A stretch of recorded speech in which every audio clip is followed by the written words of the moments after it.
Dear Mr. President, my name is Vuk Jovanovic. I sent the other day your secretary, Sarah Sanders, message to her Facebook that you should get it in touch with you and explain everything. Whole world got this new information at Congress to stop your big wall and everything else, although they are permitted a few years ago, they gave okay for this. Now the newest thing that you should lose possibility to be in control as president of this box who will authorize you to use nuclear code in such a horrible situation. But the fact of the matter is that General Shelton, chairman of the Joint Staff, wrote in his book that Clinton reportedly lost the nuclear launch codes required to authorize nuclear strike. So it means that he left the United States of America completely defenseless. Every country could attack America and you will be like sitting there in the dark without possibility to defend yourself. So now Democrats are those people who did this mistake, but not you, Mr. President. And that's why I merged Mrs. Sarah. I left her my telephone number. I'm now, as we speak, I'm now in Serbia to intervene and to bring this man to the White House to explain that what is going on. The Democrats are those people who actually made this biggest scandal in history. And as a matter of fact, I try when I learned that you'll be in competition with Mrs. Clinton. I contacted because I was, as you know now in the meantime, I was with your wife's best friend, and she's now best friend even today, Ms. Vivian Sirota. I contacted her just to be able to get in touch with you directly without to pass all these other damages before, to get in touch with you to give you this information. I, as a media reporter, came by coincidence. I was in Las Vegas from first hand. That I know even the name of the person. I know how to get to find him. That Hillary Clinton was one that stole from Mr. Clinton those codes, and she gave to some foreign country. She sold it to Hillary Vince Foster. Now I'm very happy to hear that the confirmation again that the General Shelton, chairman of the Joint Staff, is writing a few times in the book that Mr.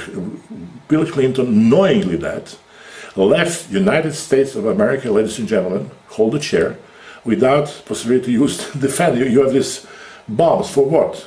Anybody could attack your country, especially now. Could you imagine today? Now they're now trying again with the same thing to deprive you from being a president. Although you made tremendous success in your country, there's no president who did in such short time such big progress in the economy and such big hope for the middle class to be back, because you want them to be America to be rich again. So, Mr. President, I want to say hello to you and just again bring this man to the White House and you should give a press conference to see who lost these codes. And as I said to Mrs. Sarah, I asked your ambassador to Serbia, Mr. Scott, that I was able to testify in U.S. Congress that I know the name and the person who told once only the truth, and who was the one that actually was the biggest spy in the history of the United States, Hillary Clinton. And America deserves better than to have Hillary Clinton as a president, and even in the near future. So, Mr. President, I was unfortunately unable to walk. For 4 years I was numb, and now I'm starting a little bit to walk. I'll be able to meet with you and even to come to the United States with some special conditions, especially because of security. I would like to testify in the Congress, but more or less I'd like to inform you how to get information and to find this the biggest spy in the history of the United States. Could you imagine how American will be now if they find out that somebody is selling the most valuable thing in the world, which is a code for atom bombs. Thank you very much, Mr. President. I wish you everything good, and I hope to see you very soon.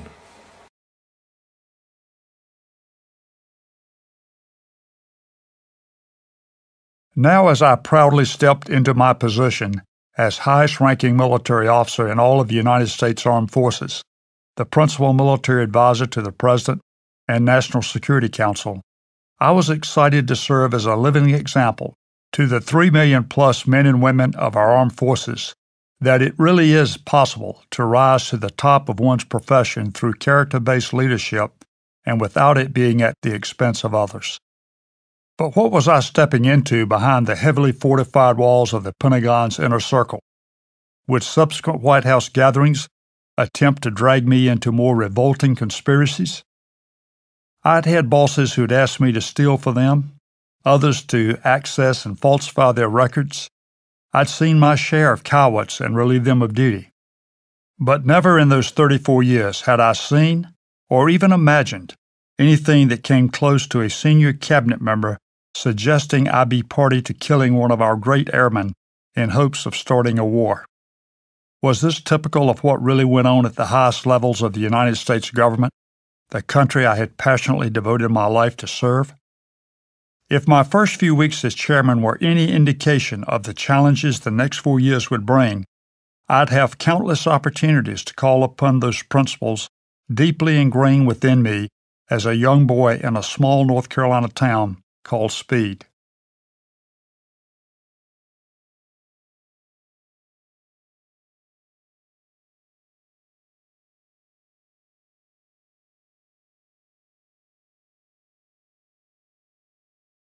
Influential Srebrenica police chief Hakija Meholjic was invited to a conference at the Holiday Inn, Sarajevo, to discuss the Stoltenberg-Owen peace plan.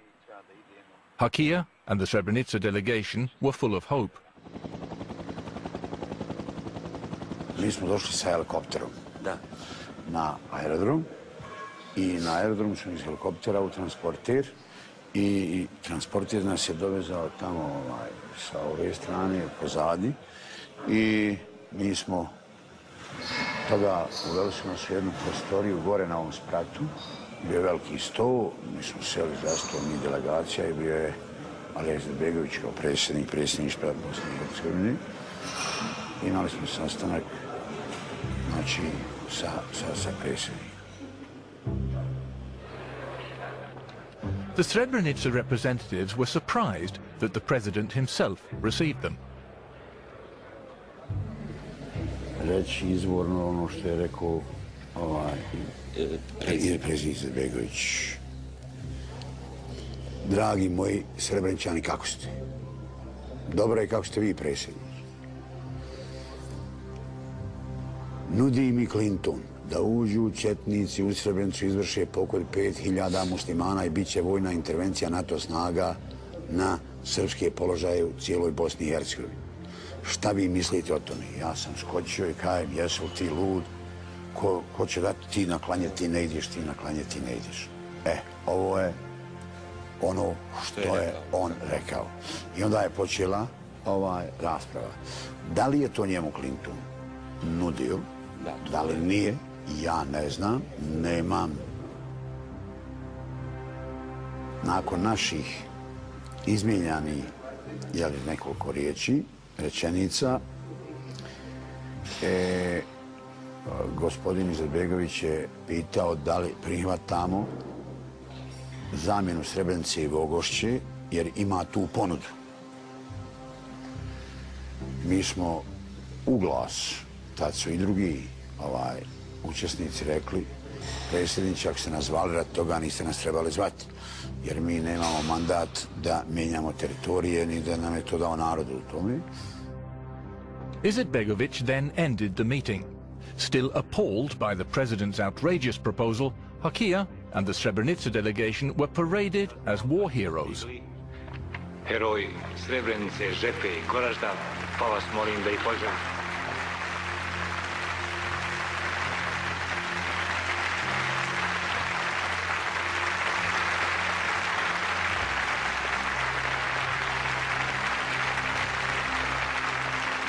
Poslije toga smo nas uveli na sjednicu, sjednica je trajala. Bilo je to mučno i mi smo diskutovali među sobom da smo bili frapirani, da ne možemo dođemo sebi, da je li to moguće da smo mi dati, da će nas dati, da će nas žrtvovati.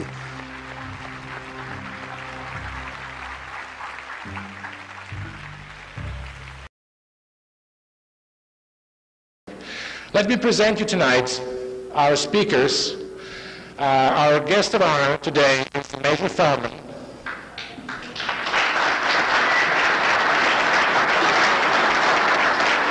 He will tell you tonight his story. He's also part of the conspiracy of the politics. He was an American pilot who was shot down by the German troops in 1943, and he's the president of the group of 500 American pilots in this country who never had the chance to say the truth. 500 American pilots were in Serbia with the Serbian people, rescued by General Draža Mihailović, general of the Serbian Royal Forces. He's together with us. He will tell us his story and his experience in that respect. He was trying to get, I will say at the beginning that we tried to get some other major media. Associated Press, who was supposed to have very briefly even something about this event, because Bosnia is a very big topic today, they refused to come. They said they're not interested in coming because there was so much socializing events in the city. I don't know if Ingeborg Hamperning is to die here or some of these great figures. I thought that it is a similar situation which is happening with us on a daily basis. We don't have media coverage. We not have a chance to say. I want to say thanks to the Channel 13 who give us such a rare opportunity, and we are very appreciative with them.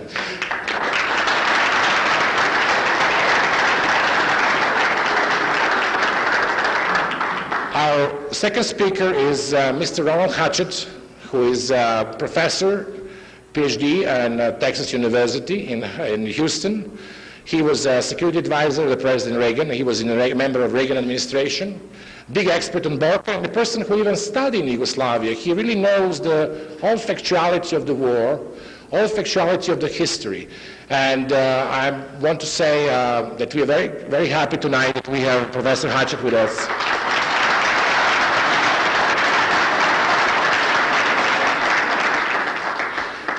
We have a person tonight. I'll say if old-fashioned journalism will be again one day in this country, except this so-called corporate journalism, when nice people, I'm not afraid of, I'm not one of fan journalists, but fortunately they have not too much to say. They have a corporation, and the boss, if boss said yes, everything will be taken care of. This is a great story. We have tonight Mrs. Mike Illich, who was a former director of food and beverage in various hotels, Aladdin and other hotels in Sands in Las Vegas. And he was the one of the people that saved, and he was in charge of 43 American pilots. He will tell us also tonight his story and his experience, and you're very welcome to ask the questions about that. We had also tonight Mr. Dr. Srđa Trifković, who is a scholar, former scholar of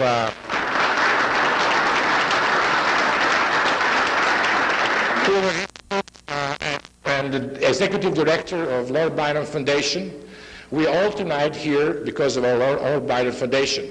We would like to, and Mr. Trifković's desire is to organize this kind of meeting and to meet American friends all over the United States, because we served always the ally of America in all world wars. We was always with Americans when in most difficult situation in the war. My grandfather was also a colonel of the Serbian Army, of Serbian Royal Army, and he also gave his participation in World War II. And Mr. Trifković and I would like you, Mr. Kind, to, if there's any possibility, we have some donation fund for Lord Byron Foundation, and if you'd be so kind to give any of your participation in that. And I have to introduce you also the man, Lou Upton, who is from KLV radio station.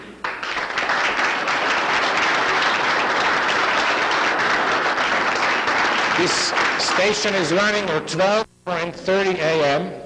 Lou Upton was the only man who gave us the opportunity, very rare opportunity, in 7 or 8 occasions, 2 hours, to say our point of view. Such a country of democracy, United States. I came from the communist world, and I ran after this communist regime and dictatorship, and I was myself prosecuted in this country, even recent time.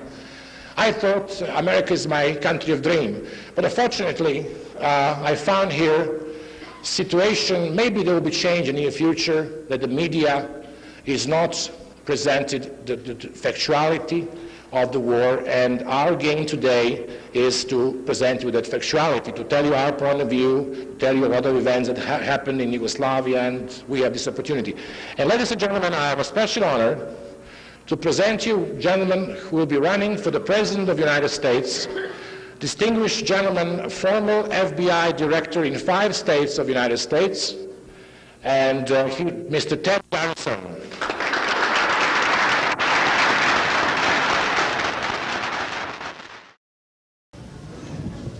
Thank you very much. And I certainly appreciate the opportunity of appearing here today, this evening. Mr. Jovanovic, it's a real pleasure. I remember to this day when you called me on the phone and started just raising hell about what was going on over in the Balkans. And to be honest with you, I was quite an ignorant individual. I didn't know exactly what you were talking about. I was one of those people that the professors saying you don't know until you send the American troops over just exactly what is going on. But it's a real pleasure to be here tonight. I hate to bend over like this. Real pleasure to be here tonight and speak at this distinguished table with all these distinguished gentlemen and American heroes. My brother was shot down on the 24 over Germany in August 1944, and your comments, Major Feldman, mean a lot to me, and I'd like to personally contribute to your campaign to erect this monument for the general.